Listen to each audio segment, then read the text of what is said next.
कि 2025 के लिए क्या आउटलुक है और उससे पहले 2024 में और कितनी करेक्शन बाकी है, क्योंकि अभी तो ख़त्म नहीं हुआ है साल और लास्ट 3 दिन काफ़ी ख़राब रहे हैं। मेहरबान जी, गुड आफ्टरनून। ये लार्ज कैप में वापस सेलिंग का रिजम्पशन, एफआईएस की इतनी सेलिंग, किस तरीके से देख रहे हैं आप इसे? आई थिंक ये तीसरी बार हो रहा है अनुज जी के पिछले 1.5 महीने के अंदर market is having a sharp fall.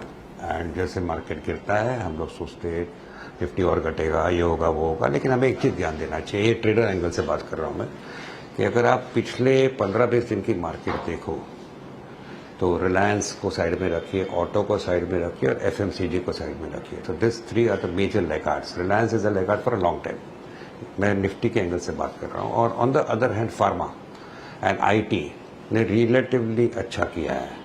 ये बात संकेत देता है कि मार्केट कहीं पर is becoming theme specific. Even if you look at some of the energy stocks जो एनर्जी रिलेटेड है, I think they have done well. Defence stocks have done well. रही बात इन्वेस्टर्स के एंगल की, मैं एक ही बात कहना चाहूँगा कि निफ्टी 22,000 आएगा कि 26,000 आएगा, ये रोज लोग प्रेडिक्ट करते हैं, मैं भी प्रेडिक्ट करता हूँ, आप भी करते हैं। बट अल्टीमेटली हमें समझना चाहिए, ये अनुभव से बात करता हूँ अनुज जी, कि at least 10% of stocks today are ruling much higher than what they were at when the Nifty was at 26,000। इसका मतलब एक लाइन आंसर है कि market has become a completely stock pickers market. थोड़े से स्टॉक्स अक्रॉस सेक्टर्स पहले बॉटम आउट हो जाते हैं, थोड़े से बाद में बॉटम आउट हो जाते हैं। तो I don't think beyond the point हमें मार्केट निफ्टी को देखना चाहिए। जब भी आपको स्टॉक पसंद है, it is corrected decent enough, valuation attractive है, कंपनी अच्छी है, मैनेजमेंट अच्छा है, एक सेक्टर अच्छा है which is doing well, I think just go and buy it. 5% और डाउन साइड, 20-25% अप साइड, अगले 6 महीने में आप और क्या चाहते हो। आई थिंक काफ़ी टाइम से मैं कहते आ रहा हूँ कि money making is not going to be very easy right now. Theme specific हो या स्टॉक स्पेसिफिक हो, I think you will have to be very selective in this market. तो भले मैंने निफ्टी के बारे में कहा कि जो भी होने तो निफ्टी को don't be bother too much, go and look at your stocks and bye them if you feel like buying them. लेकिन मैं एक चीज कहना चाहता हूँ कि अभी भी काफ़ी फ्रॉथ है across many sectors and across many stocks. कहीं पर मैं नहीं कहता हूँ कि मार्केट हैज बॉटम्ड आउट और will bottom out in a हरी। मैं ओवरऑल मार्केट की बात कर रहा हूँ। Quarterly 3 earnings again could be a little bit of a drag. Relatively शायद better आएंगे quarterly 2 से, but year on year will not be possibly impressive.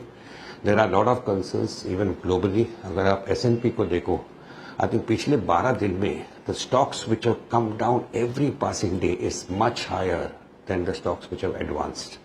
Market एकदम खराब है और शायद ये लास्ट 15-20 साल में ये यूएस में हुआ नहीं है।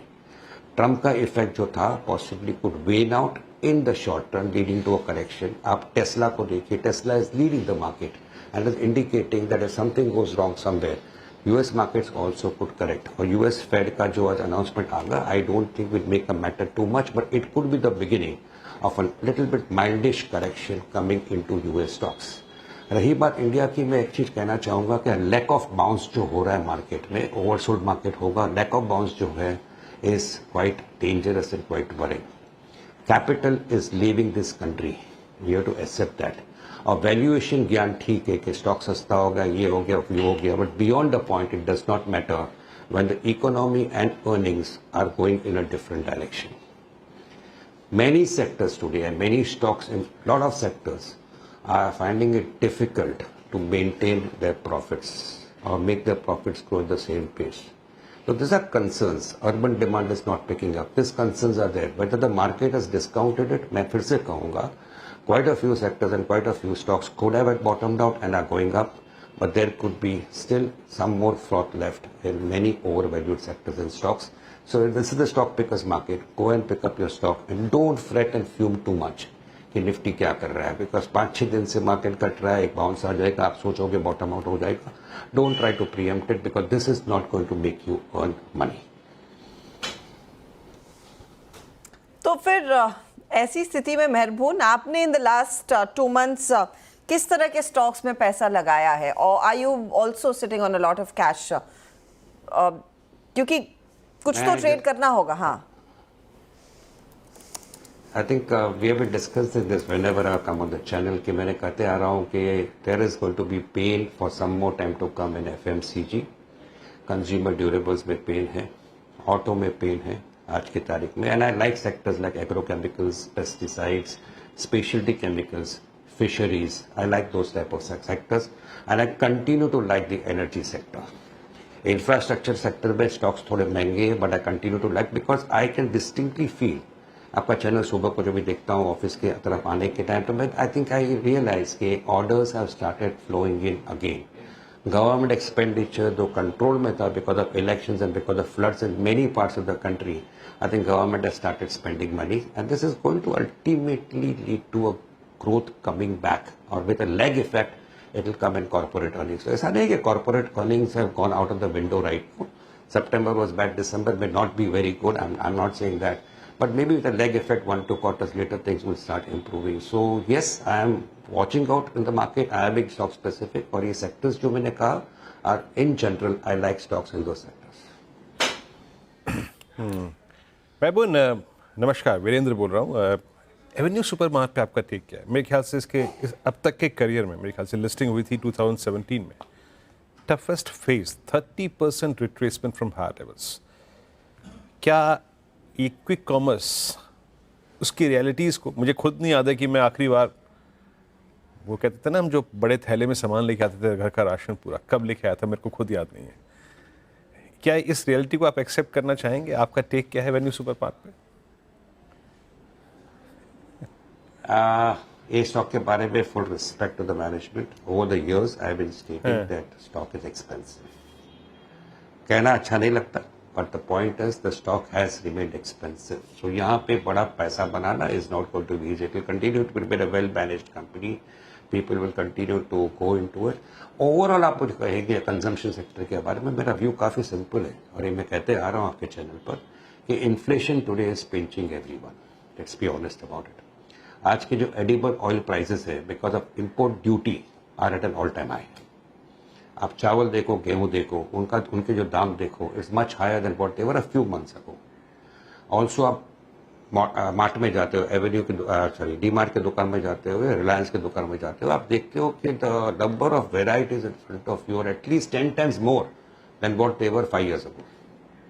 आप जो भी प्रोडक्ट खरीदने जाओ, the number of categories has increased. What happens is the choice is plenty. So the market share of each company is not growing beyond a particular small percentage every year. Even the company's growth is not increasing. So ये हाल में I don't think the valuations are going to expand. They can only contract. But on the other hand, एक चीज हो सकता है, कल government अगर palm oil पे इम्पोर्ट ड्यूटी निकाल दे, पेट्रोल या डीजल प्राइस का नीचे भाव घटा दे, नाउ इम्पोर्ट करने लगे वीट को. So for all you know, the stocks could rally 5-10-15%. We will say, "Arey, it was a great buying opportunity." So on the whole, ये sector में because of lower urban demand and because of the factors which I just mentioned to you on import duty of oil, rise in wheat, they should import wheat. Who am I to say this? But the government is very proactive, and for all you know, they will do it one fine day. So all these are factors which is hurting the sector right now. और साथ में market share. Even if the market grows by 7, 8, 9, 10%, the companies are not growing at the same pace because जो companies सामने आपके आ रहे हैं, more and more brands from different companies are going on coming and attracting your attention. So ये जो problem है, तो ये कारण के, ये reason के कारण मैं आपको हमेशा I was a little subdued in my outlook for this sector. आज मैं इतना कहना चाहूँगा कि quite a few of the stocks have come to levels जहाँ से मुझे ज़्यादा downside नहीं लग रहा है. But to make it go up, I would expect the government to act and come up with some measures by which demand picks up. महबूब जी, रिलायंस में क्या तकलीफ है इस समय? सबसे ज़्यादा मार्केट के ऊपर प्रेशर अगर पिछले कुछ महीनों में एक स्टॉक ने डाला है तो वह रिलायंस.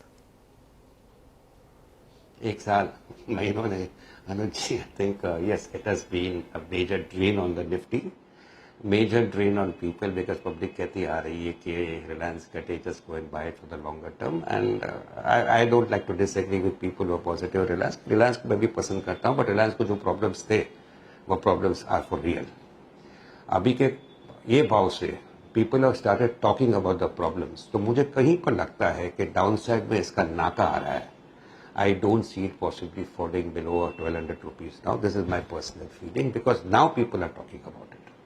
1400-1500 एक्स बोनस अभी था, लोग कह रहे थे कि रिलायंस ये भाव में अच्छा है. तभी कहना उचित नहीं समझ रहा था, but I was not in a hurry to buy it, but somewhere I feel now it is coming to a price where one should go and buy into it. But इसके लिए I think company will have to come up with a lot of clarity on the demergers and all this type of things and value unlocking जो हो, I think people have been expecting for quite some time. That should come out in the open. But at the present price मैं कहूँगा कि Reliance is no longer a sale. I think another 4-5-6% and I think the stock hopefully could bottom out and that could also be a trigger for the overall Nifty also. अगर main stocks अगर आपके कटने के बंद हो जाए तो I think the Nifty also will not fall beyond the point. आपको ध्यान में होगा 3-4 महीने पहले अनुज जी ने आपको HDFC बैंक के बारे में कहा था कि निफ्टी को जो भी होने तो I think HDFC bank will be a relative outperformer. कहीं पर लगता है आज के भाव में Reliance Industries could be an outperformer to the overall Nifty in 2025। First class base बना चुका है, अगर 1225-1200 से अगर 1500 भी आता है I think that will make it a relative outperformer to the overall Nifty in 2025. This is my personal view. मेहबून बहुत बहुत शुक्रिया, आप इस कार्यक्रम में शामिल हुए। सभी इंडस्ट्रीज पे, सेक्टर्स पे, स्टॉक्स पे अपनी राय रखी, आपने बहुत बहुत शुक्रिया। और मेहबून जी ने जाते जाते जो रिलायंस पे एक व्यू रखा, प्लीज़ उनका एक निजी राय है, लेकिन क्योंकि इस चैनल पर रखा गया है, इस चैनल का स्वामित्व प्रबंधन रिलायंस इंडस्ट्रीज होल्ड करते हैं। प्लीज़ किसी भी राय के साथ साथ अपनी एक निजी राय विशेषज्ञ की ज़रूर रखें। निफ्टी आपके स्क्रीन पे आ रहा है, जो it's close it's 24185। Bank Nifty almost डीलों की ट्रैजेक्टरी में। अनुज, आखिरी तक ये सेलिंग काफ़ी हद तक रही और वही शायद HDFC बैंक भी डीलों पर अभी भी है। एक इवेंट है, ग्लोबल इवेंट, क्या करें इस मद्देनज़र, इस प्राइस पे क्या करके जाएं? देखिए वीरो, एक चीज़ मैं आपको